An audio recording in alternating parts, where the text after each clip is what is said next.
everyone. I'm Glenn Adam, Policy Assistant at the Delegation of the African Union Commission, at the Delegation of the European Union to the African Union Commission.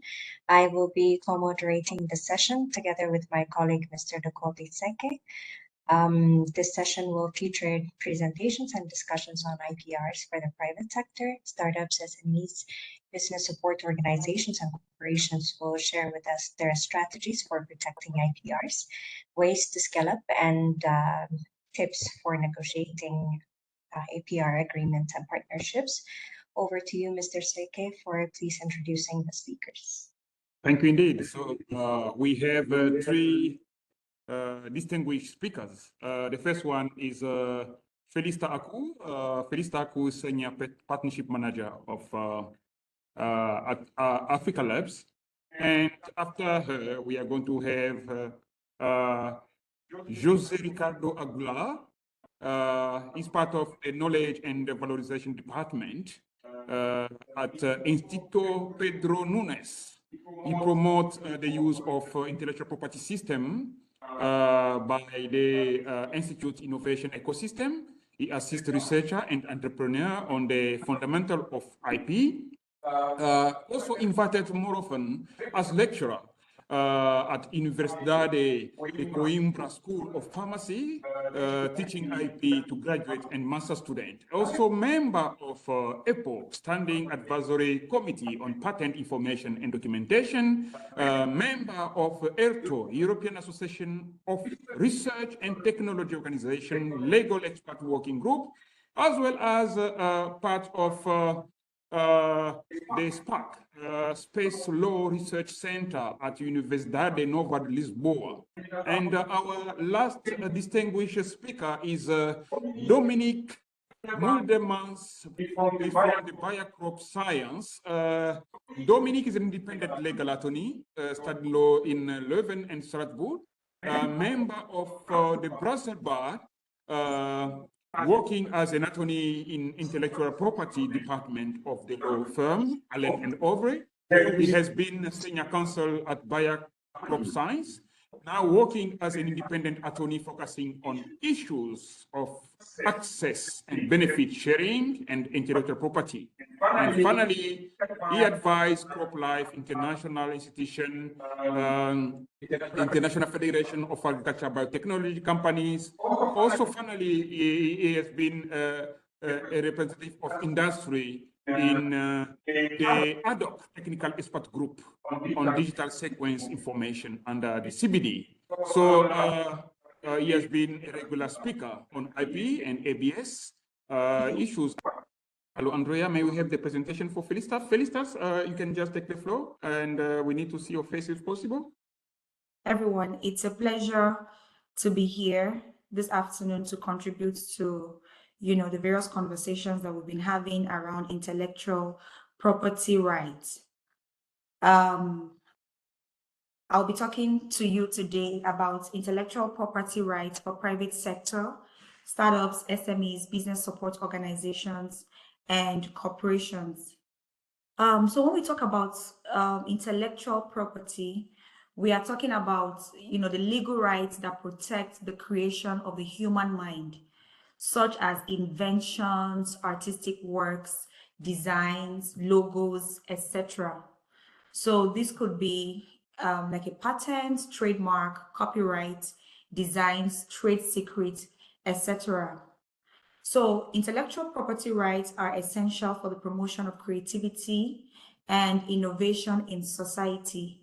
They also play a major role in driving the socio-economic development of nations.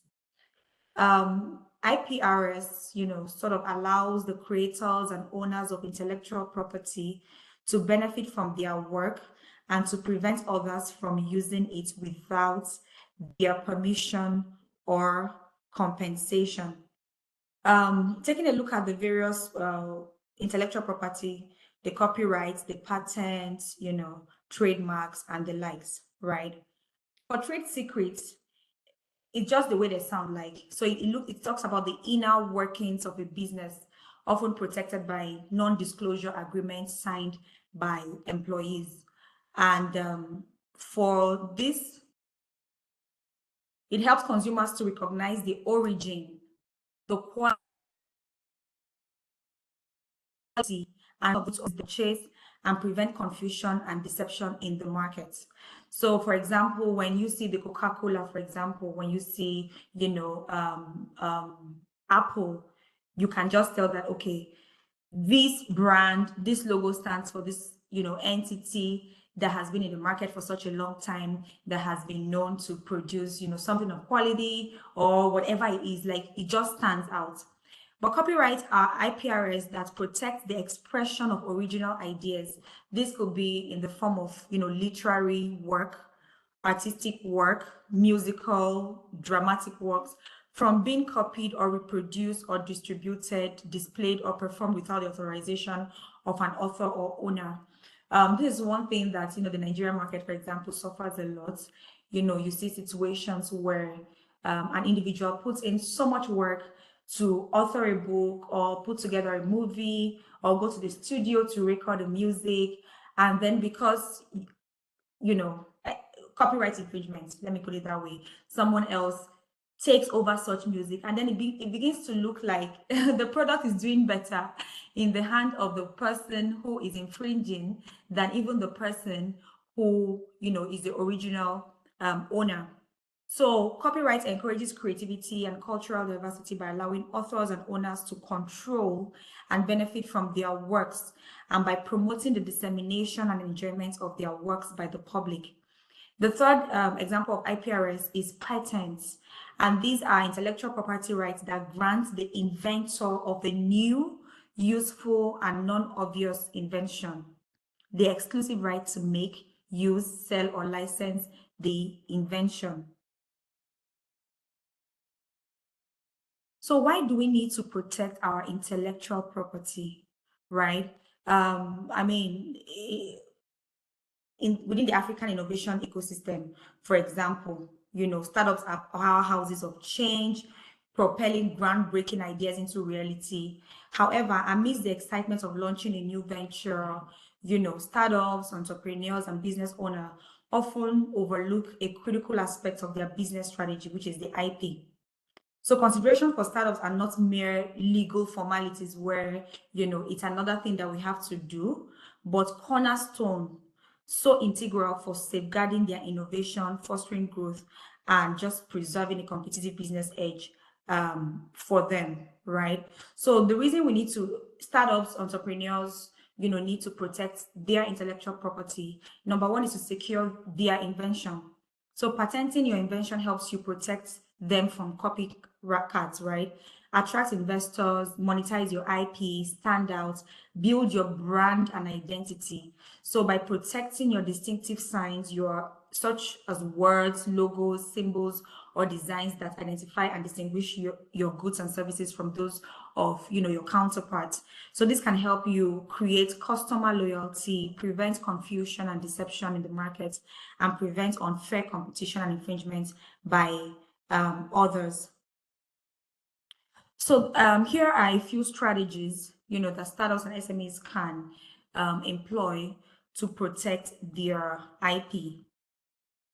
Sorry, I just realized I thought I had turned on my camera, so I apologize for that. So let me have my camera turned on while I continue my presentation. So some of the strategies includes identifying your intellectual property clearly. In Nigeria, for example, you just realize that for these content creators who, by the way, a lot of revenue is being generated for them, because before now, upcoming artists, talented individuals needed people to maybe record labels to sign them up if they were a musician. A movie producer needed to believe in their capacity to, invite them to feature in a movie, but not anymore. Everybody has access to, the internet and digital platforms. So people are constantly creating, their content. So there was a time that there was this content creator, a comedian, by the way, that came up with a buzzword, something huge. He uses a lot for his comedy skits and the likes. And then a very reputable brand decided to use it, and then it caused a lot of, legal issues here and there. And I finally got to know that he had trademarked, that word. right? So the reason you need to, the strategies for protecting your IP, identify your IP clearly. You should know what types of IP you have and how they relate to your business goals. Prioritize which IP matters. You should focus on the IP that is most relevant and important for your business. I was reading about Coca-Cola, for example, down to the shape of their packaging material, the bottle, has been trademarked. So you just can't start your own, beverage company and decide to go with that, what's it called? Shape or design, right? Another organization that is very, very strong in that regard is Apple, right? So secure also your IP rights. You should register or apply for IP protection as soon as you can before disclosing your idea or concept to anyone. Monitor and enforce your IP rights. You need to keep an eye on the market and your competitors and be aware of any potential IP infringements or misuse. Also leverage your IP assets. Always use your IP rights to create value and growth for your business, either by exploiting them yourself or by licensing or selling them to others. Here are some practical tips for negotiating IPR agreements and partnerships. There was something I didn't put in this slide that is important because it just came to mind while I was thinking about today's presentation. There are different, government bodies responsible for IP rights protection, and it sort of differs from country to country, right? So you have to know which of the bodies in your country is responsible for that. However, when you're trademarking, your intellectual property, you should learn to do it not just, domestically, but also internationally, right? That is very important to note. So first of all, you have to begin by defining terms in every IPR agreement. Clearly define the scope of the agreement, including exclusivity and geographical restriction. Be sure to ensure that both parties benefit, such as by sharing research and development costs or licensing fees in equal measures if both companies leverage the IP. Plan for the future. So in your agreement, it has to be clear that in the case where I want to sell off, for example, right, you have to consider the implication of changes in ownership or merger or acquisition. What would that look like, right? All of these has to be clearly stated in the agreement. In Nigeria, there's been a couple of, startups that have made the most of IP. And worthy of mention for me here is the fact that the best time to begin to protect your intellectual property is from the beginning. So instead of waiting for somebody to infringe before you start looking at how you can take legal actions, it makes sense to, at the very beginning, begin to put in place, structure, protection of your IP, right? I know that as part of, incubation or acceleration programs that happens within our hubs, they have like a curriculum or a module on intellectual property. However, I think that there needs to be a lot more awareness about this subject matter, right? So some of the success stories include Pigami is a Kenyan online marketplace that have successfully obtained a patent for its search algorithm, allowing it to differentiate itself from other competitors. Flutterwave, I'm sure almost everybody here, knows about Flutterwave, the online payment platform. And it sort of leverages its IP to launch new products faster, secure partnerships with major financial institutions, such as Visa, MasterCard, and the likes. Andela is an African coding company that use their IP to attract top talent and license it to other firms to generate revenue.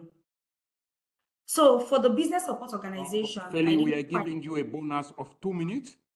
Oh, that's okay. I'm going to round off in a minute. So I didn't quite give an introduction of myself and what we do at AfriLabs. We are a network of innovation hubs across the continent. So for business support organizations, you can help companies to understand and protect their intellectual property, which are legal rights and all of that we talked about already. So there should be practical assistance, training and education, information and resources, collaboration and networking opportunities, just to make sure that startups, SMEs, that are coming up with all of these solutions really understand, what it means to protect their IP, and you're able to guide them and support them pointing them in the right direction, to the kinds of lawyers and firms that can, provide the support for them to ensure that they get it right from the very beginning. I'd like to stop here. So if there are any questions, happy to take them. Thank you. Much appreciated indeed. Felista, please keep just wait for us because we might have some question. And thank you indeed for showing us that we cannot leave the fruit of our brain or intellectual effort for free. Good afternoon to all of you.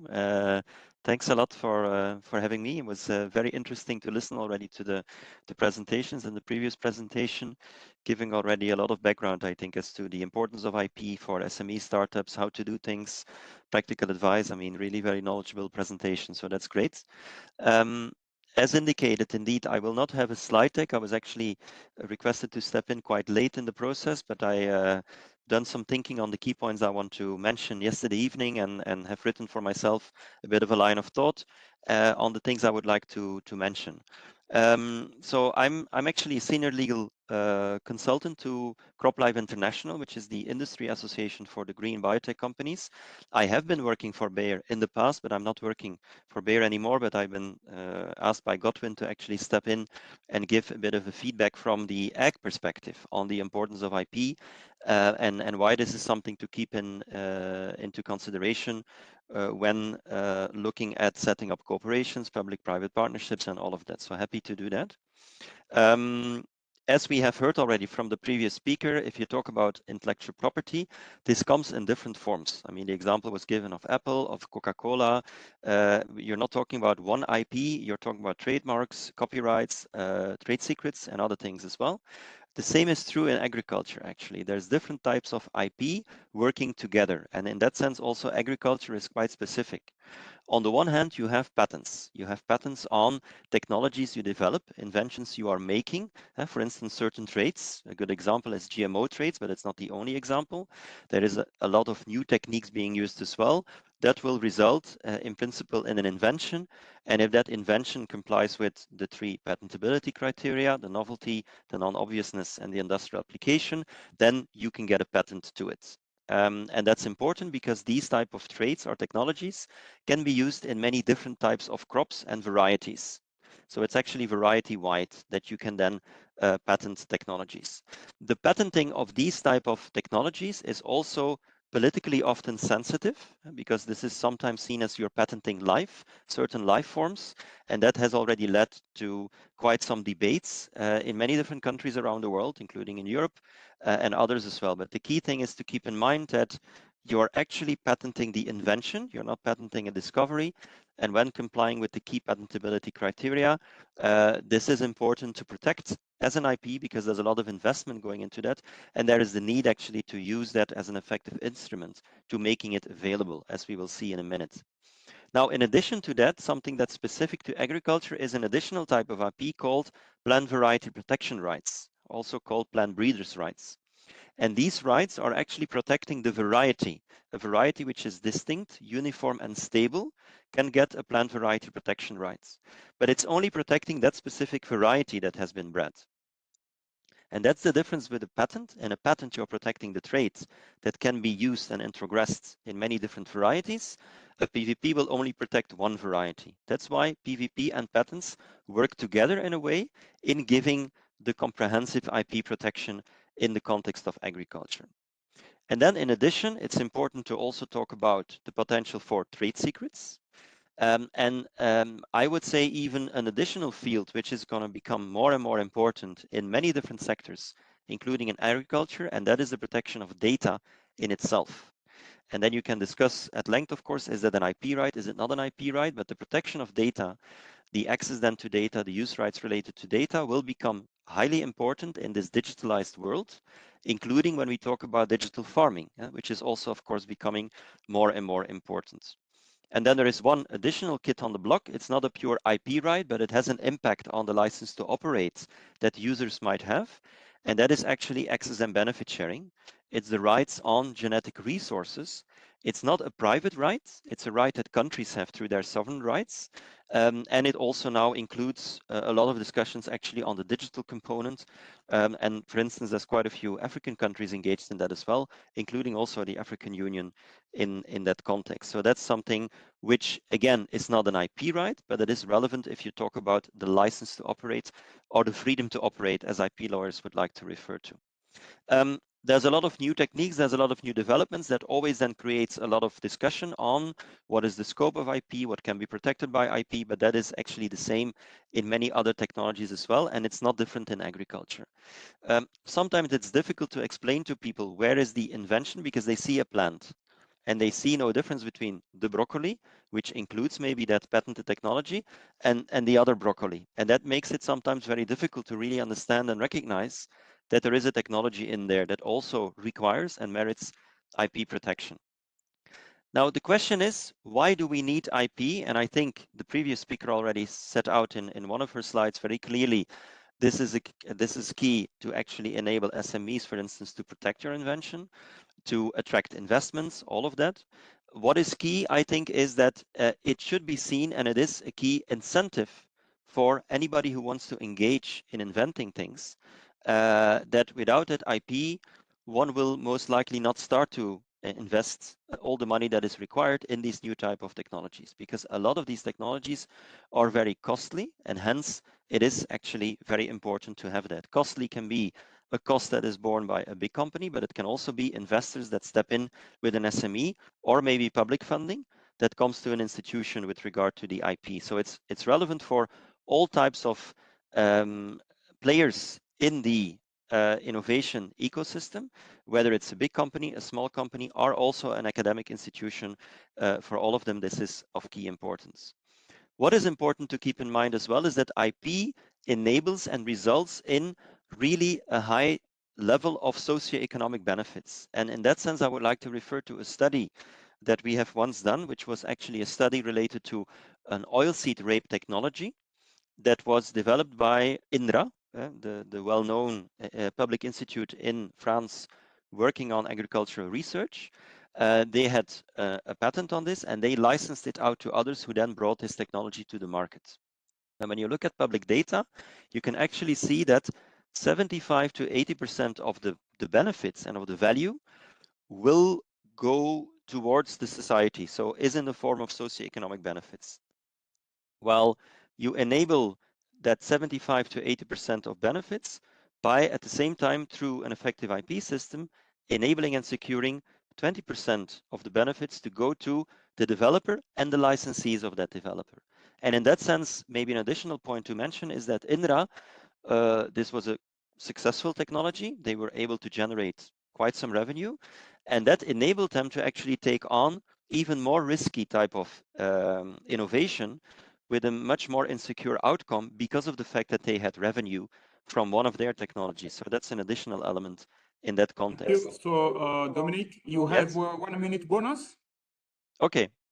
Thank you. So the key thing there is that if we want to have a discussion on the how IP is used, then I think reference was made to contracts, reference was made to public-private partnerships. The need to have capacity building, I think, is key in IP, but also in the technical skills that people are using, certain licensing models that are set up. And one final thing maybe to mention in the 1 minute bonus, thanks for that, is that when we want to make IP available in a certain framework, or when we want to make technologies available, there is an importance of effective trade secret protection. And I'm mentioning that because that has been looked into already in the literature, that if you want to have effective tech transfer, including North-South, including PPP type of models, that if there is the need for additional know-how to be transferred, then there should also be an effective protection sometimes of trade secrets, because otherwise the know-how is often not transferred. So that's one of the additional points that I wanted to mention specifically. And so I'll stop there because otherwise I'm taking up too much time, and I'm available, of course, to answer any questions that people might have. Thank you indeed. In this context. We are saving the few minutes we might have at the end for question, because they would like to hear from you if they have some concern. We really thank Felista and Dominique, we just invite Jose to join us to go through the presentation. Then we can just have him for 8 minutes. Thank you. Good afternoon. So once again, thank you for this very kind invitation to share some thoughts with you. I am quite happy to be the last of these three panel of speakers because, yeah, I think I will be far more practical, and so it will be a nice, let's say, complement to these high-level thoughts that we already have with the previous speakers. So I choose for my talk this topic about some do's and don'ts on IPR for startups, and yeah, taking into account that we are quite short on time. So the idea is just to go through some strategies for startups and SMEs for the protection of their own IP, and to give some practical tips. And in the end, just to share a short story that I will then send to the organization together with my slides so that it can be shared with all of you. It's a success case of a startup company arising from research that was clearly based on IP as a key factor of success of that project. So let's start for this idea about the hard life of a startup, especially a newborn, an early stage startup company. And for our experience everywhere, so not only, let's say, in more developed countries, but also in countries with a lesser degree of development, normally they lack money and resources to take care of their first stages of life. And that's why sometimes they fight, let's say, to reach for some external financing from venture capitals, from business angels, and so on. So to get some money, because normally people, they only have a good idea and nothing more than that. So they don't have funds. Normally we don't have, let's say, a relative of Cristiano Ronaldo with a huge box of money to spend on the company. Normally that's not a trend for sure. So in that sense, and on top of that, people tend to have a reduced experience on IP and on other fields which are critical for the success of that company. And sometimes, quite often, they don't have support, external support, to take care of these issues. And that's why business incubators, just like the one that we manage in Portugal, are very important, let's say, to support and to help, to give some help, some hand to the entrepreneurs in this very early stage phase. But nevertheless, these people, so these entrepreneurs, these early stage entrepreneurs, they must think about IP since day one. And that's my motto for this, for my talk, is to think about IP. And be smart in the sense that we all know that there are few resources in the early stage phase, but there are still some things that everyone can do in order to protect and to secure their IP. And in that sense, people must not be afraid to ask for some external support, to pose some questions. Even in the case that they cannot afford for, let's say, an official legal support from a lawyer, from a patent attorney, normally in the first stages of development. So the first advice, so the first practical tip that I selected is this one: secure your information. And the previous speaker talked about this. So normally the lack of novelty and the early disclosure of information are the first cause of death of patent applications, because novelty is put into danger because sometimes people are not aware of this rule. So restrict your disclosures to the minimum and ask for people to sign NDAs, to sign non-disclosure agreements anytime you need to share information outside of your team, let's say of your core team, of your inner circle, especially when you are, let's say, inevitably disclosing information to third parties which are out of your control. So do not be afraid to ask them to sign an NDA, because that will for sure give you a certain degree of protection, even though not the maximum protection, but something which can be done in that sense. Second tip, to take care about your team. We all know that nowadays the most frequent trend is the so-called project economy. So people tend to rotate heavily between positions. People are, let's say, working with you in your project, but sometimes they wake up in the other day with other idea and they move they join another company, or they join another project, or they even launch their own project, in fact. And that can bring, let's say, some noise and some troubles to your project, to your startup project. So in that sense, to have written commitments with your team is critical to assure that everything that people develop in a given time to your project belongs to that team and belongs to that company, in fact. And also taking into account that normally you are working with people with different levels of commitment. So employees, consultants, sometimes students, sometimes people with no particular degree, formal degree of commitment and so on. So it's very critical to have this in mind, okay? The third one, look around. So use the patent tools, normally patent databases, to look around you and to assess your freedom of operation, especially when we are talking about technical solutions, innovative / technical. It's very important for you to understand what is happening around you. So to see if someone is patenting something similar to your project, if your project is going into the direction of something which is already protected. So in that sense, to prevent the infringement of third-party IP and to prepare your own protection, the protection of your own assets. It's another very important point that I would like to mention. Then the fourth one, nominate your CIPO. So even in a very small team, to have someone which can be, let's say, the focal point for intellectual property issues. So your chief intellectual property officer.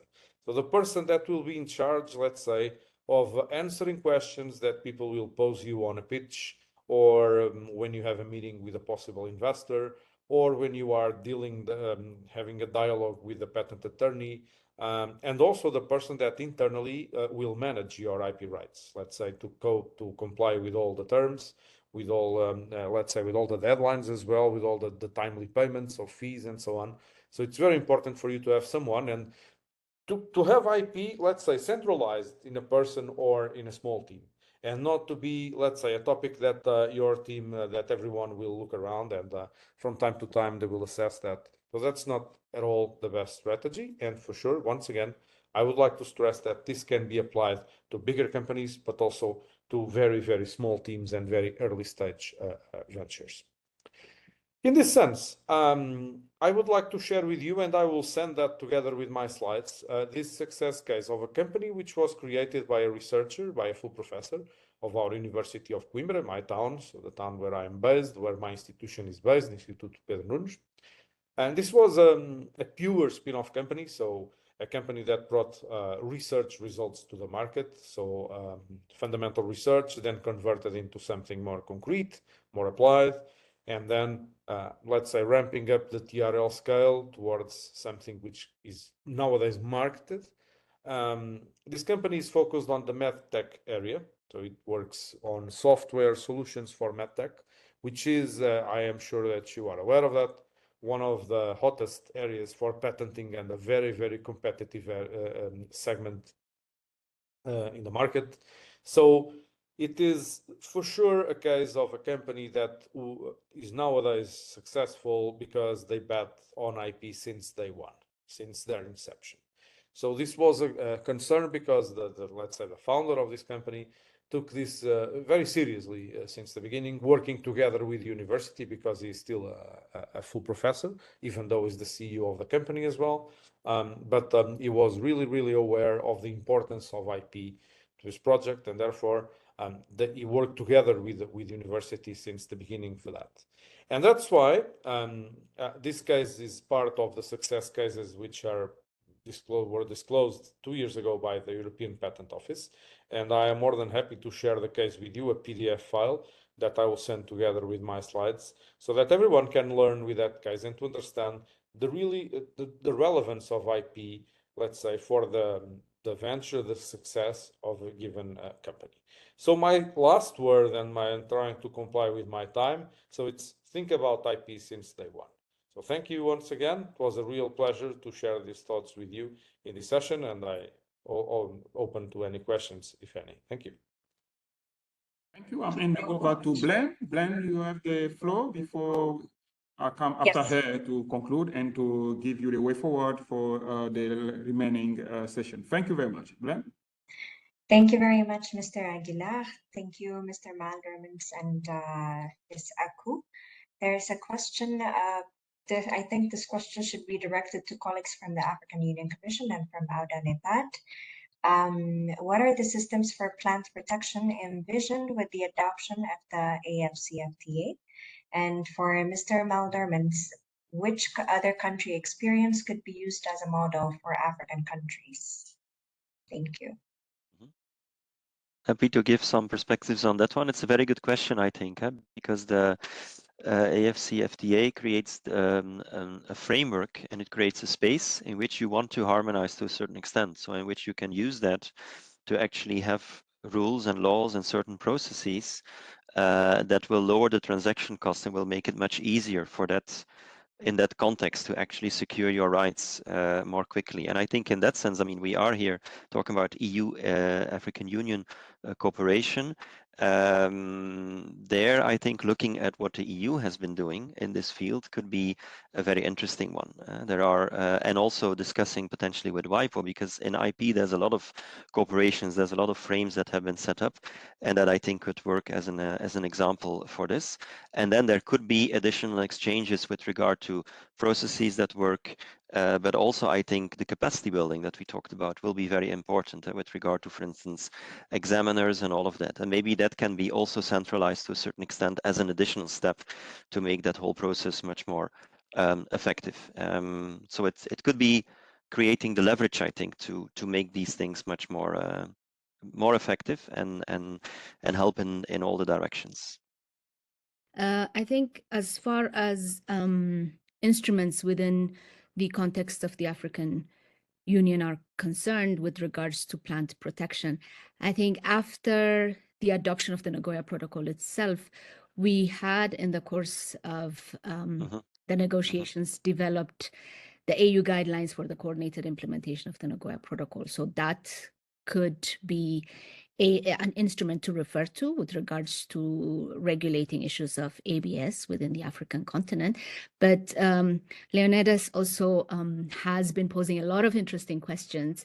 When it comes to the IP protocol that's in place with under the AFCFTA, we still have a lot of room as to which instruments cover what, and which institutional setup would also be the one that would govern regulation of intellectual property rights within the African continent. So currently, as I think I tried to address this in the chat as well, we are trying to work out a mechanism of institutional governance within the IP protocol when it comes to the roles that could be played by the PIPO, for instance, and the institutional setup that is proposed within the IP protocol.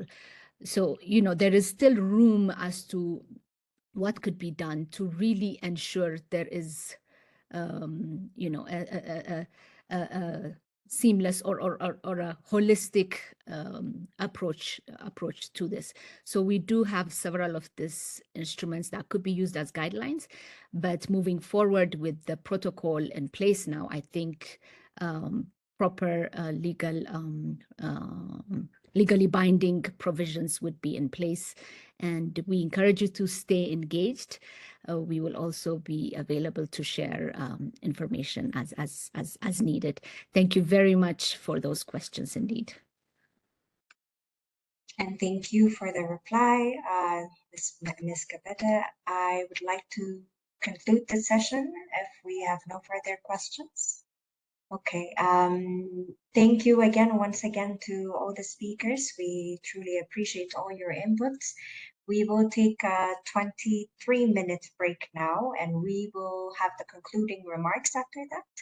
After we have the concluding remarks, we'll have a virtual cocktail. While we were not able to meet in person, we will still have the opportunity to have a networking and matchmaking session.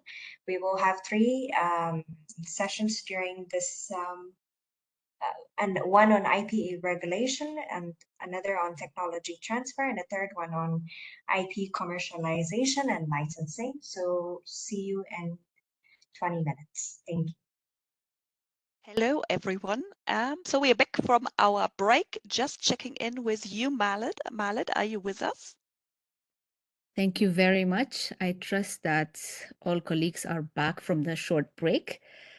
It's Most definitely has been an enriching day with so much exchange and so much food for thought as we really continue to implement our agenda.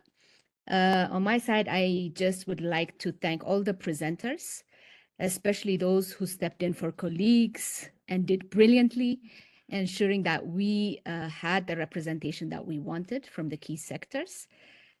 Please be assured that comments and questions, if not answered already, have been recorded for future exchanges, and we will be taking those up.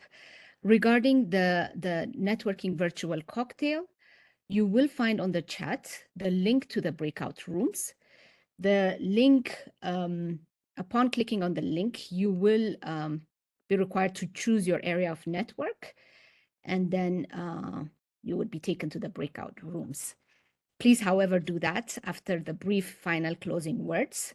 I call on Professor Akinebo and Dr. Bocheron, respectively on behalf of the AU and the EU, to give us the closing remarks. Over to you, Prof. Akinebo. Thank you so much, Malek. Just want to thank the all participants for taking out this long time to stay through. I was watching on the number. We started with 167, and we still have a high number to this point. That is very commendable. It shows the key interest on the subject that has been discussed. And as it was mentioned in the morning, that it is meant for innovator and researcher. So I think we have, with the level of information that was shared today, it's a good starting point. I want to commend you, commend the participants on behalf of my Chief Executive Officer and my Director, Professor Agre Ambali, for giving us this opportunity to work with you. Thank you so much. And also want to mention that, at least looking at the trend in which the participants are joining and leaving, we will also look into how best to take advantage of the time we have, considering the interest that this is generating, to see how the technical team will improve on that. Last but not least, not to take a long queue of saying things, because many things were said and which are very, very impactful and very relevant.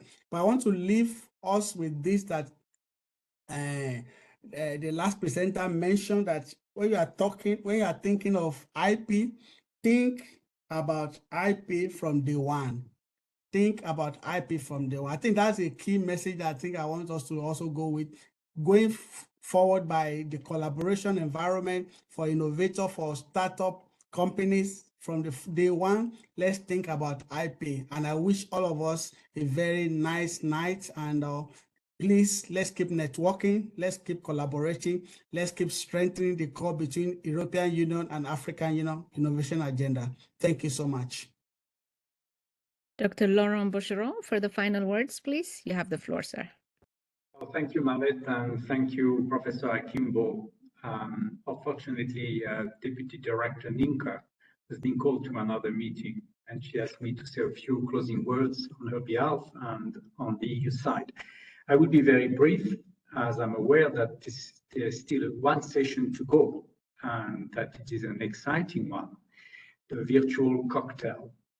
As you can see, I am ready for it, and I'm ready with a glass of red wine, Bordeaux, being a Frenchman. And I hope you are all also looking forward to the less formal discussions in the breakout rooms. As we mentioned during the opening session, we don't want this virtual workshop to be a one-shot experience, but rather part of a series of events to stimulate interactions between innovators and experts from both continents under the umbrella of the new AU-EU innovation agenda. Today, the focus was on IPR. We heard from entrepreneurs. We learned about IPR, different kinds of IPR, the importance of IPR management. We heard about best practice from a regional, but also an SME point of view. We heard about the AFRIP project. We discussed pharmaceutical innovation, but also plant variety protection, and open access in relation to IPR. We truly hope that the workshop met your expectations. We want to hear your views in order to design the next virtual workshop in the best possible way, in a way that best addresses unmet needs and gaps in innovation ecosystems, both in Africa and Europe. We will therefore be sending a feedback survey in the next few weeks. The precise topic for the next workshop will therefore be established based on your feedback. We have not yet a date yet set for this workshop, but it will be around April 2024. Until then, we have a lot of progress to make on the implementation of this new AU-EU innovation agenda. We will soon upload the dashboard of ongoing innovation initiatives and continue to populate it based on contributions received. So we will invite all the research and innovation stakeholders to express their interest for their projects and programs to be recognized as officially contributing to the implementation of this AU-EU innovation agenda. I will now leave you to this very important networking moment of the virtual cocktail. Again, thank you very much for those who participated and for all the past, present, and future contributions to the realization of this ambitious and joint AU-EU innovation agenda. And now back to you, Tanya, with many thanks from our end for organizing this event and for telling us how to choose the session and participate in the virtual cocktail. And to everybody, I raise my glass and I wish you a very successful networking moment.